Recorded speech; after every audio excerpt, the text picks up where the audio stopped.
Magandang oras po sa inyong lahat. Nandito naman tayo sa gubat dahil araw ngayon ng Martes. 3 bisis na akong nananaginip sa mutya na ipapakuha sa aking mga abyan o gabay.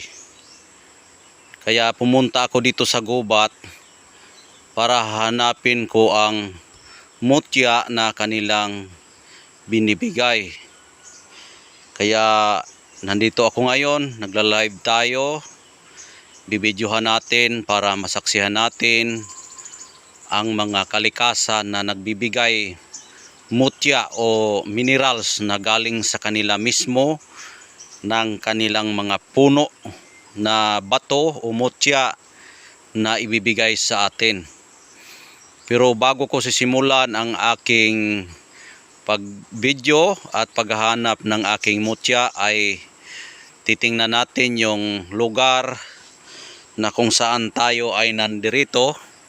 Ayan, mga kagubatan po dito sa ating kapaligiran at dito mismo ang lugar na aking napapanaginipan at hahanapin natin kung saan nakalagay ang mutya at nakalugar kung saan nila nilalagay ang mutya.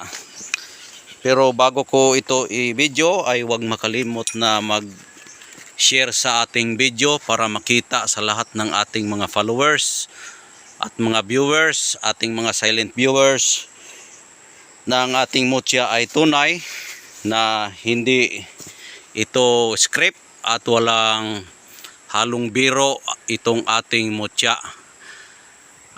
Ito po yung kagubatan na aking bibidyohan ngayon at hahanapin natin ang mutya kung saan inilagay ng aking mga kaibigang engkanto, diwindi, kapre, mga tikbalang at kung ano pang mga gabay na nandirito sa ating kagubatan.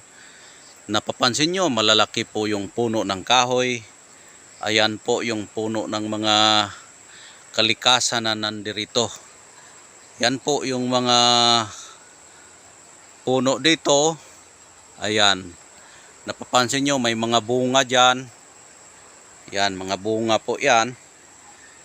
Ang ating hanapin yung mutya lang na kanilang ibibigay sa atin, dahil kapag maghanap tayo ng mutya, kailangan ipadaan natin sa panaginip, ipadaan sa espiritual na pagkuha para magiging tunay at may espiritu po ang ating nakukuhang mga bato o mutya na galing dito sa kalikasan. Dahil yung minerals na binigay nila, meron po yung gabay na mga espiritu na mga nagbabantay, yung mga engkantong puti, minsan may itim, pero hahanapin natin yung kabutihan lang para gagawin nating pampaswerte sa ating buhay. Pero bago ko sisimulan ang ating paghahanap, natural mayroon tayong ritual at sisingilin ang mga mutya na ibibigay sa ating mga kaibigang mga engkantong puti, itim, or ano pang meron, mga tikbalang, mantew. Ayan po yung mga magbigay tayo ng paalam sa kanila, dahil sila mismo ang nagbibigay sa atin ng birtod, sila mismo ang nagbabantay sa mga mutya. Pero ganun pa man, kahit sila ang nagbabantay, ay yung Diyos pa rin ang nagmamay-ari sa kanila, dahil ginawa po sila ng Diyos para magbantay sa ating kalikasan. Kaya ngayon, sisimulan ko na ang ating ritual. Engkanto! Engkanto! Engkanto! Engkanto! Engkanto kong kaibigan, diwindi, kapre at tikbalang, nandito ako ngayon sa inyong kapaligiran o harapan sa inyong kaharian. Nandito ako upang kukunin ko ang mutya na inyong binibigay sa akin Dahil 3 beses na kayo nagbibigay sa akin na panaginip. At yung panaginip na yon ay aking sisingilin sa inyo kung tunay ang mga mutya na inyong ibibigay sa akin.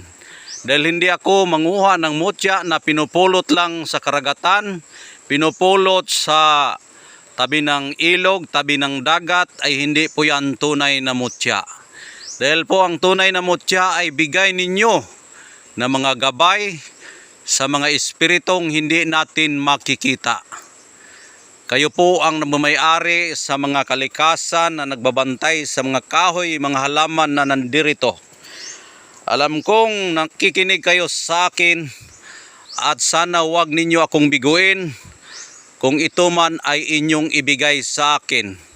Dahil sa primerong pagtulog ko ay namamanaganipan ko ang ibibigay ninyo sa akin at hindi ako naniwala.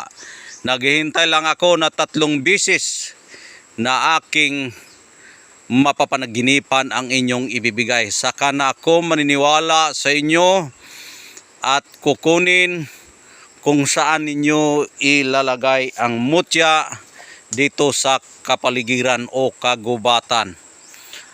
Kaya nandito ako upang sisingilin ko ang mutya ng inyong ibabahagi sa akin at ipamahagi sa mga taong nangangailangan sa inyong mga kapangyarihan. Magriritual tayo para i-open natin ang kanilang kaharian.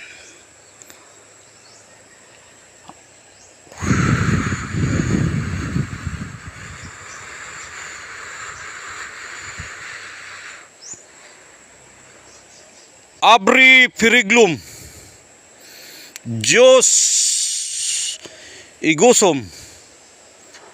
Ako po ito si Jidat Idat Pidat. Nandito ako sa inyong kaharian upang kukunin ko ang mutya na inyong ibibigay sa akin. Abri Sumat Birmudi in Corpus, Jidat Idat Pidat. Ako ito naghihingi sa inyong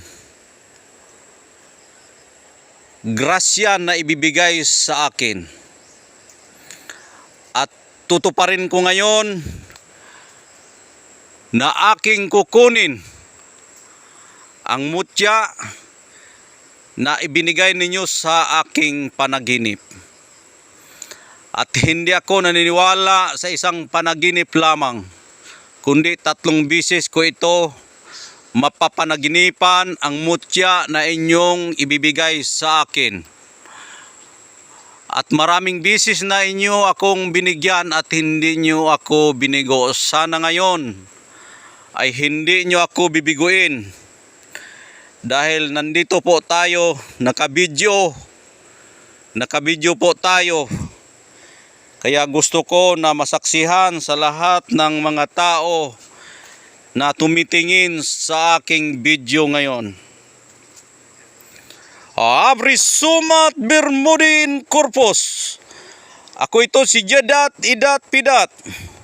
Kukunin ko ang mutya kung saan ninyo ibibigay at inilagay. Ituro ninyo kung saan ninyo inilagay ang mutya. Dahil kukunin ko. Hilain ninyo ang aking kamay. Gagawin nyo ang iyong kapangyarihan upang matuntun ko ang mutya na inyong ipapakuha.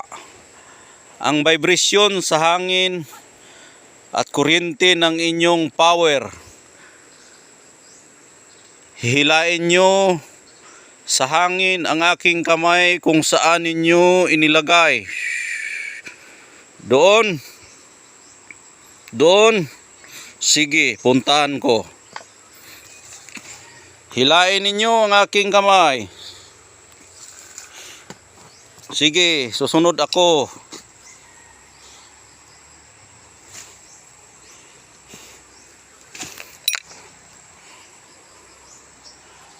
Saan banda? Doon?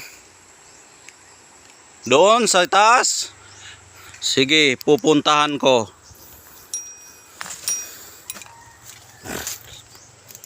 Dito ba sa punong ito, nilagay mo ang mutya?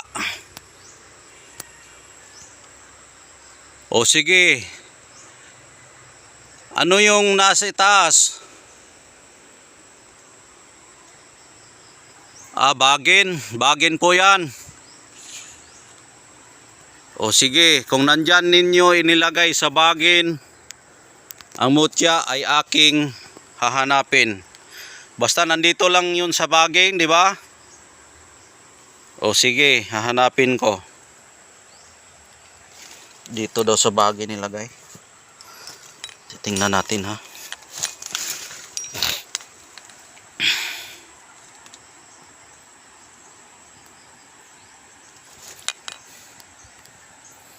Ito yung bagin. Bagin papuntang taas. Papuntang taas, paikot sa itaas. Engkanto, wag nyo akong pahirapan kung saan ninyo inilagay ang mutya. Okay.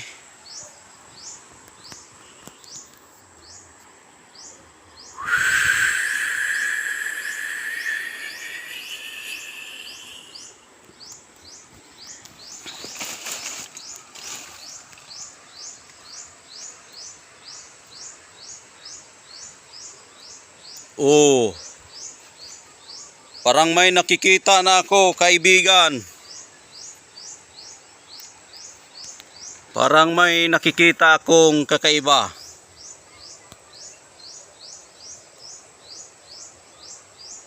Ano po ito? Ito na ba yung mutya na inyong ibibigay sa akin?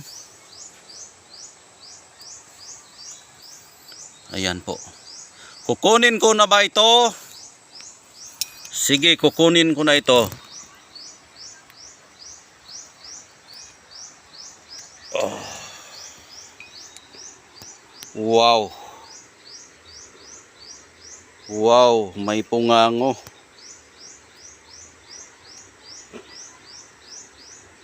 Wow. Ito na, nakuha ko na ang mutya, engkanto na inyong ibibigay sa akin at sa panaginip. Ito na po. Susubukan kong pukpukin kung ito ba ay bato o mutya.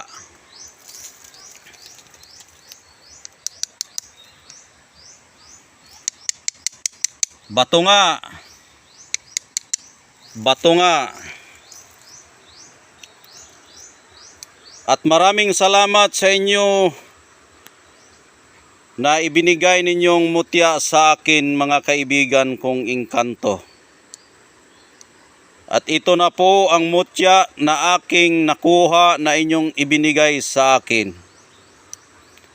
Aalagaan po namin ito sa nangangailangan at gagawin sa pangpaswerte sa buhay, upang sila ay swertihin at alagaan ng maayos, mga kaibigan kong engkanto.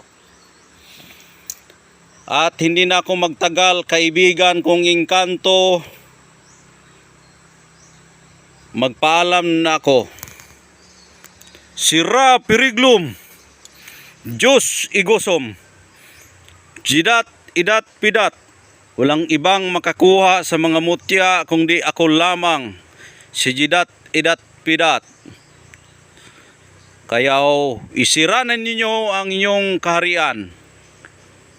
At lagi ninyong tatandaan na ako lamang ang inyong kaibigan na tagapagpakain, tagapagdiwata sa inyo.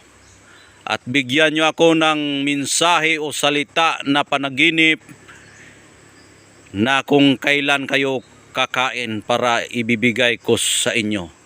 Para kung sino mang makakuha sa mutyang ito ay hindi na sila mananagot, kundi ako lamang, kaibigan kong engkanto.